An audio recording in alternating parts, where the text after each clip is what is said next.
देश के बड़े अखबार, अंग्रेजी अखबार टाइम्स ऑफ इंडिया ने एक सर्वे किया है। उस सर्वे का नतीजा टाइम्स ऑफ इंडिया ने आज छापा है। सर्वे ये कहता है कि देश में बहुत बड़ी आबादी है 8 बड़े शहरों की, जो शहर हैं दिल्ली, मुंबई, चेन्नई, बैंगलोर, हैदराबाद, कोलकाता, पुणे और अहमदाबाद। इन शहरों में लोगों से बात की गई है, करीब 2000 लोगों से। उन लोगों से बातचीत के आधार पर टाइम्स ऑफ इंडिया इस नतीजे पर पहुंचा है कि 33% लोग मानते हैं कि 26 से 50 सीटें केजरीवाल को मिल सकती है। 26% लोग मानते हैं कि 51 से 100 सीटें केजरीवाल को मिल सकती है। और साथ में ये कि 58% लोगों की पहली पसंद मोदी है प्रधानमंत्री के तौर पर, 25% लोगों की पहली पसंद केजरीवाल है प्रधानमंत्री के तौर पर, और 14% लोगों की पसंद राहुल गांधी है प्रधानमंत्री के तौर पर। मतलब उस मामले में राहुल गांधी पिछड़ते हैं। लेकिन सवाल इस सर्वे की विश्वसनीयता का है, भरोसे का है। हमारे पास ट्विटर पर अभी इस डिबेट के दौरान एक विभा है, मैं नहीं जानता कौन है, उन्होंने ट्विटर पर लिखा है कि यह सर्वे बहुत भरोसेमंद नहीं है, इसमें बहुत तरह का भ्रम फैलाया गया है, इसमें कई तरह की ऐसी चीजें हैं जो टेक्निकली और फैक्चुअली सही नहीं है। ऐसे तमाम ऐसी राय लोगों की है। सवाल उठता है आनंद प्रधान कि जो अखिलेश प्रताप ने भी कहा, सुधांशु जी ने भी कहा, हमारा फर्ज है कि हम उसको समझने की कोशिश करें कि 8 शहरों में बैठे हुए लोग, उनसे अगर आप पूछ रहे हैं पूरे देश की तस्वीर क्या होगी, तो कैसे भविष्यवक्ता के तौर पर वहां से बता पाने की स्थिति में है कि देश की तस्वीर 543 सीटों की क्या होगी। बिल्कुल, यही एक रॉन्ग परसेप्शन इस सर्वे से निकलता है, जिससे ऐसा लगता है कि जब लोगों से शहरों में पूछा गया कि वो क्या देख रहे हैं, आम आदमी पार्टी का भविष्य वो क्या देख रहे हैं, कितनी सीटें उसको मिल सकती हैं, तो उसके आधार पर यह प्रोजेक्शन है। जबकि इन शहरों में, इन 8 शहरों में कुल 26 लोकसभा की सीटें हैं। अब असल में इससे एक बात पता चलती है, अगर इसको थोड़ा दूसरे तरीके से देखा जाए, तो ये पता चलता है कि शहरों में अंततः जो लोग वोट करने जाते हैं, तो वो ये सोच करके वोट करते हैं कि इस पार्टी का कैसा परफॉर्मेंस रहना है। तो वो ये देख रहे हैं कि हाँ, ये पार्टी पर, इससे ये पता चलता है कि दिल्ली में जीत के बाद, क्योंकि ये सर्वे उसी के बाद हुआ है, सरकार बनने के बाद हुआ है, तो उस जीत के बाद लोगों पर किस तरह का प्रभाव पड़ा है शहरी मतदाताओं पर, और शहरी मतदाताओं पर खास करके कोलकाता में, चेन्नई में, पुणे में, अहमदाबाद में जिस तरह का प्रभाव दिखाई पड़ रहा है, वो इस पार्टी को एक ताकत, राजनीतिक ताकत मानने लगे हैं। ये इससे पता चलता है। लेकिन बुनियादी पेच यहाँ है, वाली जो बात है, आप कैसे वहां से बता सकते हैं। लेकिन कुछ चीजें इस सर्वे में और है कि क्या आप अगर आम आदमी पार्टी के लिए आपको प्रचार करने का मौका मिले तो प्रचार करेंगे। 42% लोगों ने नहीं कहा है, लेकिन 47% लोगों ने कहा है। करप्शन एक बहुत बड़ा फैक्टर इस सर्वे में कहा गया। क्या आपको लगता है आम आदमी पार्टी भ्रष्टाचार को दूर कर पाएगी? 44% लोगों ने हां कहा है, 29% लोगों ने ना कहा है। इसका मतलब इन सवालों पर तो माना जा सकता है करप्शन को लेकर एक विश्वसनीयता लग रहा है कि हाँ, आम आदमी पार्टी कर सकती है घुसखोरी के लिए और रोकने के लिए तमाम तरह की हेल्पलाइन और उसको लेकर ये सारे जो इश्यूज हैं, चाहे वो भ्रष्टाचार का मसला हो या जो दूसरे, चाहे बिजली और पानी का सवाल हो, इन पर डिलीवरी का सवाल हो, इस पर देखिए लोगों की परसेप्शन बहुत तेजी से बदल भी सकती है। ये एक खतरा आम आदमी पार्टी के सामने है कि अगले 3-4 महीनों में दिल्ली में ये किस तरह से इनकी सरकार काम करती है। जैसा मैंने पहले भी कहा कि राजनीति में एक दिन भी काफी होता है। अगले 4 महीने दिल्ली में जो सरकार है आम आदमी पार्टी की, वो कैसा परफॉर्मेंस करती है, वो किस तरह से डिलीवर करती है। और आज चूंकि जिस तरह का मीडिया है, उसमें हर चीज, एक चीज लोगों तक पहुंच रही है। चलिए आनंद जी, एक बार अखिलेश प्रताप सिंह के पास चलते हैं, फिर सुधांशु जी आपके पास आएंगे। अखिलेश प्रताप सिंह, सर्वे में तमाम तकनीकी खामियां हैं, तमाम पेच है, क्योंकि 31 लोकसभा सीटों का सर्वे किया गया है और उसमें 2200 लोग तो 60-70 लोग हर लोकसभा कंस्टिट्यूएंसी के हिसाब से। अब सवाल यह उठता है कि सर्वे में जो बातें आई हैं, जिसमें कहा गया करप्शन से, भ्रष्टाचार से आम आदमी पार्टी लड़ सकता है, मुकाबला कर सकता है, खत्म कर सकता है, 44% लोग मानते हैं। ऐसी चीजों को तो आप मानेंगे कि यह परसेप्शन तो आम आदमी पार्टी ने बनाया, सत्ता में आने से पहले यही कैंपेन था और सत्ता में आने के बाद जिस ढंग से काम किया। अभी जब उत्तराखंड में आपदा आई थी, तो इसी अखबार में एक खबर छपी थी जिसमें रैम्बो करके बताया गया था, और फिर जब उसके हिसाब जोड़े गए, कितने गाड़ियां, कितने इनोवा, कितने लोगों को ले जाएगी बाहर, तो उसके भी आंकड़े 2 ही दिन में धरातल पे आ गए थे। दूसरी बात हम ये कहना चाहते हैं कि आप शहर से दूर किसी गांव में चले जाएं, और जो गांव में व्यक्ति रह रहा है उसमें सिर्फ आप ये पूछ लें कि क्या आप नामक किसी पार्टी को आप जानते हैं, और अगर 3/4 लोग या आधे से ज्यादा लोग बता भर दें, हम वो सामान्य लोगों की बात नहीं करेंगे। नहीं, गांव की बात ही नहीं हो रही अखिलेश जी, लेकिन आप गलत जगह जा रहे हैं। ये बात हो रही है बड़े शहरों की, हमने शहर के नाम भी बताए। नहीं, मेरी बात हो जाने दें जी। वहां का भी एक सर्वे आप ही कर लें और देखिए कितने लोग इस पार्टी को जनबा नहीं करते होंगे। लेकिन फिर आप बड़े शहरों में, फिर आप बड़े सड़क पर हो जाते हैं अखिलेश जी, लेकिन फिर बड़े शहरों में, दिल्ली मुंबई में सर्वे कर ले कि कितने लोग कांग्रेस को वोट देंगे, तो दिल्ली में तो नतीजा हमने देख लिया। तो फिर वो भी एक सर्वे हो सकता है बड़े शहरों में। लोग नाराज हैं करप्शन को लेकर और गवर्नेंस को लेकर, महंगाई को लेकर। समस्या आपके साथ समस्या है मेरे साथ भी यही है जी कि जो 5 आपसे सहमत नहीं होता। हाँ, उन्हें खूबी है कि जो हम 5 लोग जितना नहीं बोल पाते हैं, जितना 5 लोग हम लोग बोलते हैं उतना हम अकेले बोल देते हैं। जी बोलिए। तो कितना जवाब दिया जाए? जी जवाब दीजिए। ये है कि जो जिस बड़े शहरों के आप तुलना किए हैं, इसमें सर्वे किए हैं, उसकी आबादी 25 लाख से लेकर के 70-80 लाख 1 करोड़ तक है। और उसमें 150-250 लोग, एक शहर के 250 लोग कैसे किसी पूरे शहर के 60 लाख 70 लाख 50 लाख वोटरों के भाव व्यक्त कर सकते हैं। और आज अभी ठीक है, आज चर्चा में है, अब इन्हें डिलीवरी देनी है इस पार्टी को। लोगों को बहुत सजबाग दिखाए हैं, आज इनका अच्छा गुडी है, तो इनकी कुछ नेगेटिव चीजें नहीं दिख रही हैं। काट की हांडी बार बार चढ़ती भी नहीं है। तो अब समय बताएगा इनका भाव, इनकी पहुंच और इनकी लोकप्रियता। चलिए अखिलेश जी, 2-3 महीने में बाद कोई सर्वे करा के देखिएगा कि इनके लोकप्रियता में कमी आई है कि बढ़ोतरी हुई है, वो बता देगा। तीसरा सवाल बार बार आपने किया कि बहुत से लोग ज्वाइन कर रहे हैं। पीस पार्टी को पिछले विधानसभा चुनाव में 30 IAS IPS ज्वाइन किए थे यूपी में जी। बड़े IAS IPS, बहुत बड़ा इसका जलवा था और 4 विधानसभा सीटें जीती थी और हर वर्ग के बड़े लोग ज्वाइन किए थे। तो वो एक होता है पॉलिटिक्स में, बहुत लोग आना चाहते हैं, लेकिन आपके हिसाब से उसका कोई फर्क नहीं पड़ेगा। एक नई पार्टी आई है, उसमें स्पेस है। नहीं, एक पॉलिटिकल पार्टी आई जिसका कुछ दिख रहा है, उसमें स्पेस है लोगों को आने के लिए। पॉलिटिक्स में आने के लिए आज के तारीख में होड़ लगी है। बाकी पार्टियां जमी जमाई हैं, वहां इसको उतना स्पेस इजिली नहीं है। यही तो सवाल है। लेकिन ये सवाल है कि क्या ये पार्टियां 65,000 लोगों ने 65,000 लोगों ने अप्लाई किया टिकट का। 65,000 लोगों ने टिकट के लिए अप्लाई किया। अखिलेश जी, सवाल असली ये है कि ये जो जमी जमाई पार्टियां क्या कोई आत्मालोचना करेंगी कि क्यों उनके अंदर इस तरह के प्रोफेशनल्स, पढ़े लिखे लोगों के लिए स्पेस नहीं है? खूब है प्रोफेशनल लोगों के लिए खूब है, स्पेस है, लड़ते भी हैं। हम ये कह रहे हैं कि आप सामान्य सा ज्ञान लगा लें कि इतने ज्यादा टिकट मांगने वाले 3 जमी जमाई पार्टियों में भी नहीं आते हैं। चलिए, लेकिन यहाँ आ रहे हैं, अच्छी बात है, सकारात्मक संकेत है अखिलेश जी। अखिलेश जी, सकारात्मक संकेत है। अखिलेश जी आ रहे हैं। अखिलेश जी, 1 मिनट। अखिलेश जी, आपने कहा आम आदमी पार्टी के लिए, सुधांशु जी आपके पास आ रहा हूं। 1 मिनट अखिलेश जी, 1 मिनट अखिलेश जी, आपने कहा आम आदमी पार्टी के लिए कि इन्होंने सब्ज बाग दिखाए और काट की हांडी बार नहीं चलती। तो काट की हांडी 2 बार UPA 1 UPA 2 के रूप में चढ़ चुकी है। भ्रष्टाचार, महंगाई, नॉन परफॉर्मेंस, गवर्नेंस के तमाम आरोप सरकार काट की हांडी नहीं है। अच्छा, ये काट की हांडी नहीं, मतलब आपकी हांडी काट की नहीं है और उनकी हांडी काट की है। हम कागज की नाव है, काट की हांडी नहीं है, कागज की नाव है। दुनिया की तीसरी इकोनॉमिक पावर हुई है।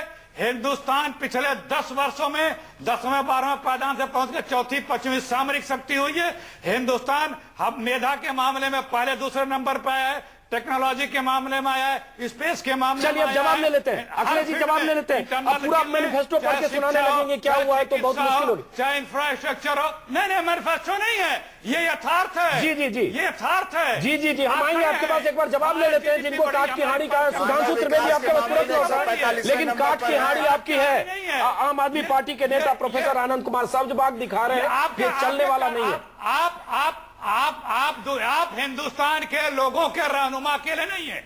आपको किसी अब जवाब देने दीजिए अखिलेश जी, अब जवाब देने दीजिए आम आदमी पार्टी, उसके बाद आ रहा हूं सुधांशु जी। आम आदमी पार्टी जवाब दीजिए। जो आप हमें काट की हांडी बता रहे हैं। अरे हम नहीं बता रहे, आपने उनको बताया ना, तो हम उनसे बोलते हैं जवाब दें। वो आपको कागज की कश्ती बता रहे हैं। 1 मिनट सुन तो ले प्रोफेसर आनंद कुमार। नहीं, अखिलेश भाई को आपने गलत कहा। काट की हाड़ी तो आम आदमी पार्टी है, इनकी तो कागज की नाव है, और या फिर एक ऐसा सिलसिला है इनकम टैक्स टाइटैनिक की तरह टकरा गया है कमिश्नर इनकम टैक्स कमिश्नर आम आदमी बताते हैं। अरे अब माँ बेटे के बारे में बताएं क्या आपको? अजीब सी व्याख्या है। अरबपति खरबपति आप बैठे बोलने नहीं हैं देंगे। पदों पे और कहते हैं सुन आम आदमी लीजिए। है। इतना स्नेह था तो किसी गरीब को क्यों नहीं बना दिया? सुन लीजिए।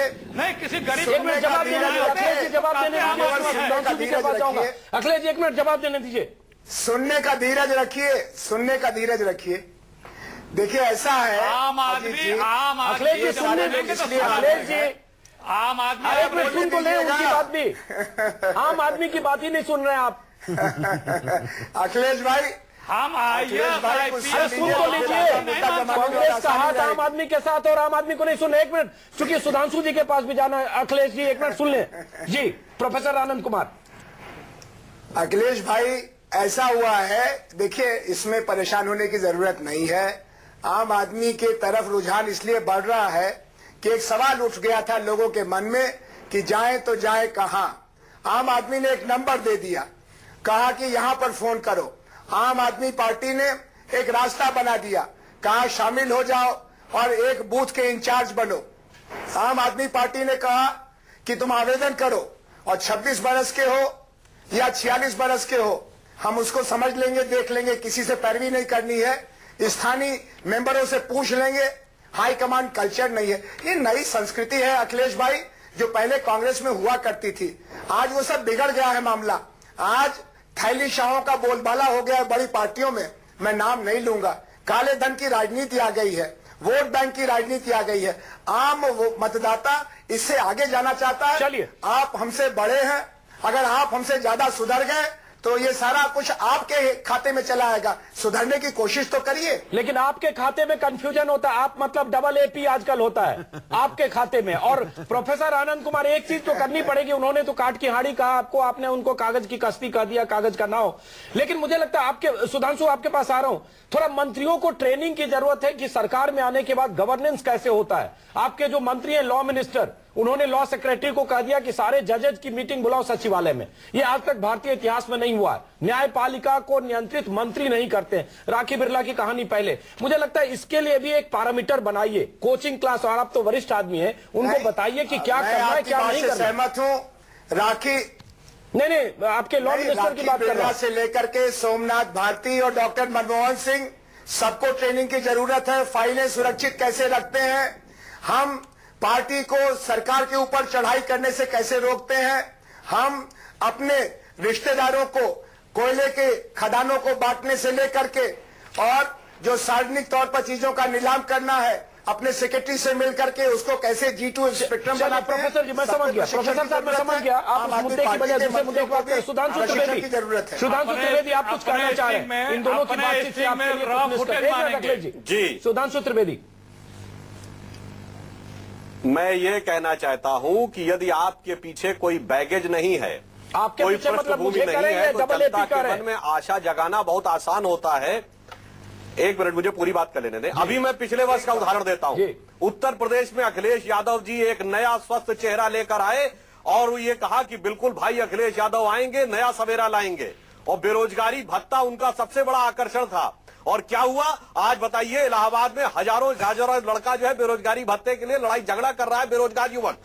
और 3 महीने के अंदर उत्तर प्रदेश में चुनाव हुए, नगर निगमों के 12 में 10 भाजपा ने जीते। लखनऊ शहर में जहां विधानसभा में 3 महीने पहले सपा ने 6 में से 4 और भाजपा ने 1 जीता था, वहीं नगर निगम में हमारे प्रत्याशी ने 2 लाख से ऊपर से जीत हासिल की। कारण क्या था कि आपने जो एस्पिरेशन क्रिएट करे, आपके अंदर वो एक्सपीरियंस नहीं था, वो नहीं कर पाए। तो अब मैं मानता हूं यदि आम आदमी पार्टी या प्रूव कर पाई तो वो कर पाएगी। अभी जो आपने दिखाया कि बहुत बड़े बड़े लोग आ रहे हैं, अब ये बताइए, एक बड़ी कंपनी का सीईओ ये आम आदमी है, एक अंतरराष्ट्रीय बैंक की सीईओ ये आम आदमी है, एयरलाइंस के पूर्व मालिक ये आम आदमी है।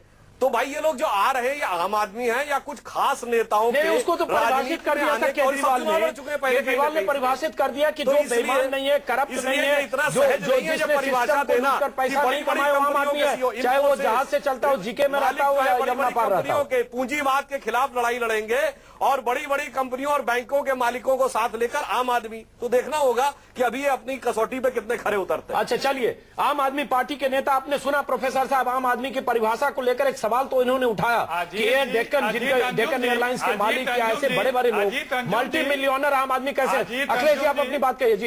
ये एक मिनट आपके पास आ रहा हूँ प्रोफेसर साहब। अखिलेश जी, अजीत अंजुम जी, आम आदमी वो है बोलते थे, जो इस देश को एक देशभक्त नागरिक की तरह से अपना मान करके इसकी सेवा करता है, इसके कानूनों का पालन करता है,